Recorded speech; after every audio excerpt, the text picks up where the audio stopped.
Welcome to the preview of the New York Jets 2016 season. My name is Patrick and I will be your host. I'm an avid New York Jets fan and season ticket holder since 1986. It's great to see everyone here. Some of you are fans of the NFL, and I realize that some of you have never watched a game before. I love the NFL because it brings friends and families together on Sundays. Hopefully you will be as enthusiastic about this sport as I am. Many of you know that the Jets are a New York team. However, their stadium is actually located in New Jersey. You can see New York City from the stadium's parking lot. Now picture this. You arrive at the stadium. Everyone is wearing their Jet apparel. You are surrounded by enthusiastic fans awaiting kickoff.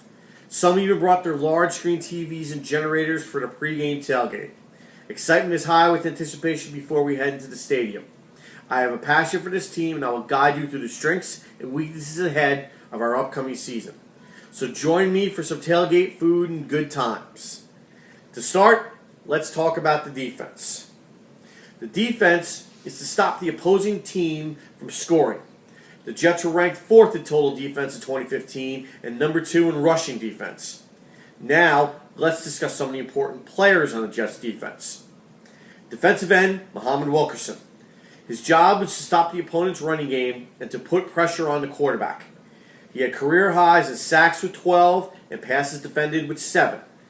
We're really lucky to have him on our team because he's a great asset to us. 10-year veteran linebacker David Harris. He's the keystone and anchor to our defense. He's a mainstay in the middle who stands behind the formation. He's important to us because he's one of the leaders on the defense.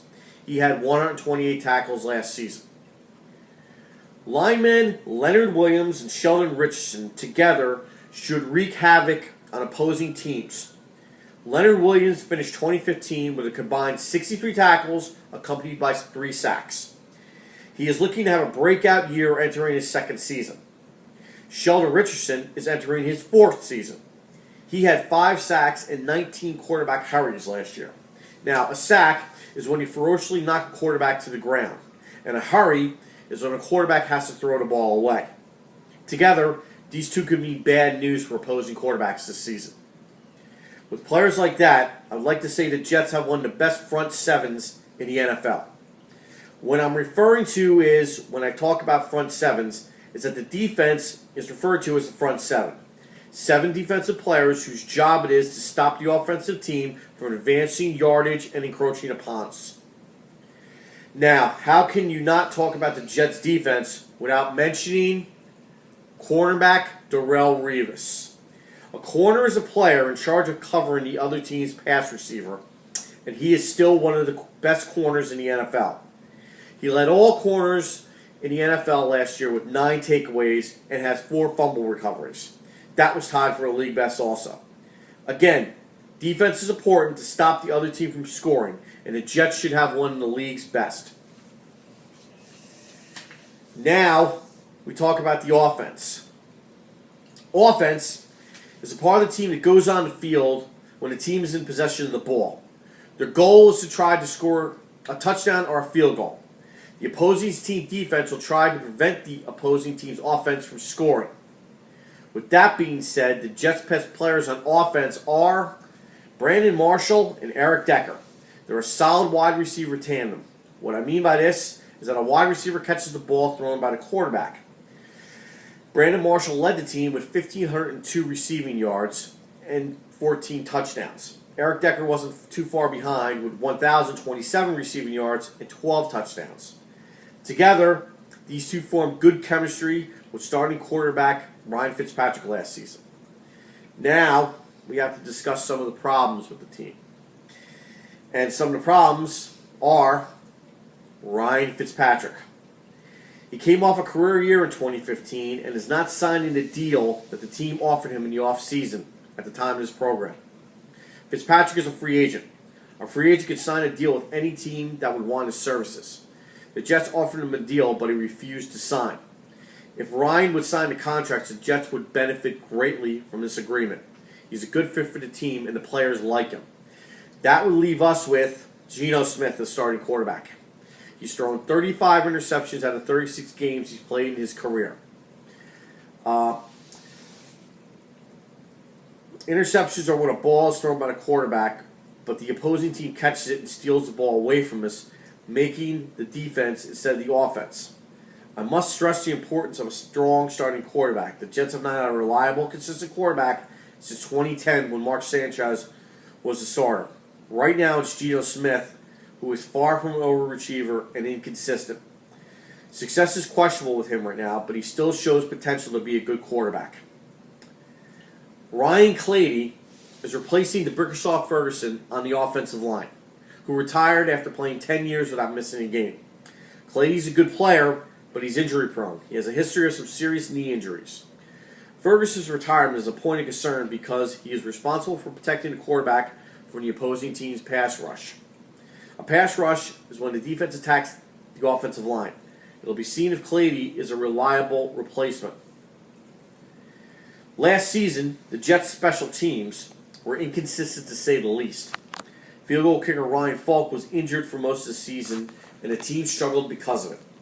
The team cut punter Ryan Quigley, who went to the Jaguars, and drafted Lucian Edwards, who should be an improvement. Kicking and punting are part of the special teams. They're responsible for giving the other team's offense a bad place to start and giving our offense a chance to score. Now, on to our barriers to success. Let's take a look at the schedule. We start the season with a pretty difficult one. We have some really good teams to play early on. We have to play the first 6 games against teams that have a better record than we do. The Bengals, the Bills, Chiefs, Seahawks, Steelers, and Cardinals, all, with the exception of the Bills, who the Jets have to play 4 days after the Bengals, have a record of 10 wins or more last season. The Bills did defeat the Jets twice last year. This leads me to believe that we're going to have a difficult start with the first 6 games. We don't get a week off until late in the season, and this could be a deciding factor for the season.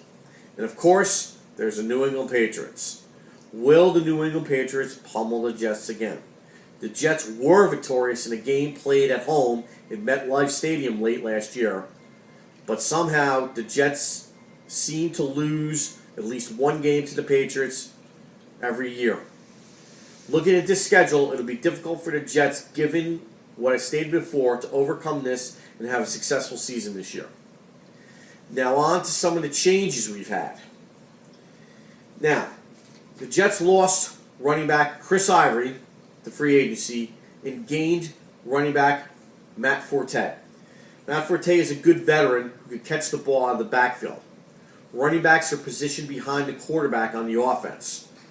Ivory led the team in rushing last season with 1,070 yards and had 7 touchdowns. Forte is not the same type of back Ivory is. Ivory is a straightforward running back, while Forte is a finesse-style runner who fits in better with the offense the Jets are trying to play. Cornerback Antonio Cromartie was released, possibly to be replaced by cornerback Buster Skrine. This is a variable factor since we don't know how this will affect the team on defense. Cromartie looked like he slowed down quite a bit and wasn't the same pass protector he has been in the past. Again, a corner is in charge of covering the other team's pass receiver. Another change in the defense is the loss of lineman Damon Harrison, who signed with the New York Giants. The team signed Steve McLadden, a free agent from the Steelers, as his replacement at defensive tackle. Harrison was important in last year's defensive game plan, and he will be missed. It'll be seen if McLadden will be a suitable replacement. Now, let's talk about some of the 2016 draft picks. A draft is when teams pick players from collegiate programs. Darren Lee was the Jets' first pick in this year's draft. He's an outside linebacker who should be a great complement to David Harris. The Jets desperately need an offensive linebacker with speed for pass protection, and Darren Lee could be the answer. Quarterback Christian Hackenberg was the Jets' number 2 pick. As I stated before, the Jets have an issue at quarterback. Hackenberg started his college career with a lot of promise, but he fell short last year. This is a risky move for the Jets. If Geno Smith can't cut it as a starter, and if Fitzpatrick isn't here, we may have to go with rookie Hackenberg to lead the team. Overall, these changes could affect the team in a negative manner. Now, what do we do about a positive outcome? Second season coach Todd Bowles needs to keep the momentum from last season. He should have a better relationship with his veteran players who will buy into his coaching philosophy. He seems to be proving himself better than Rex Ryan.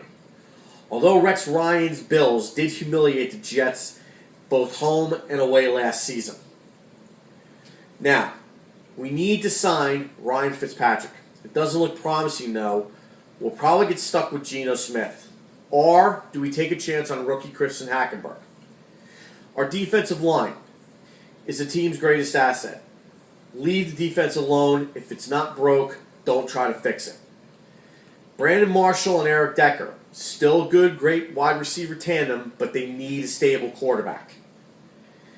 In closing, although it's not looking promising, I'm looking to remain hopeful as we do have some positive attributes. The question is going to be if the good can outweigh the bad this year. This has been a quick overview of the happenings in the New York Jets. There are still many variables out there. We have positive and negatives that can affect our team this season. Training camp has not yet begun. We have some players who left us and some signing on anew. To be sure of our fate, only time will tell. For some, it's the love of the game. For some, it's a good reason for food and drink with family and friends that leave us with wonderful memories. No matter what the reason is, I wish you a great 26th season with your family and friends. With that being said, it's almost time for the season. I hope to see you there. Stop by Section 302 and say hi. I'll be the one wearing green.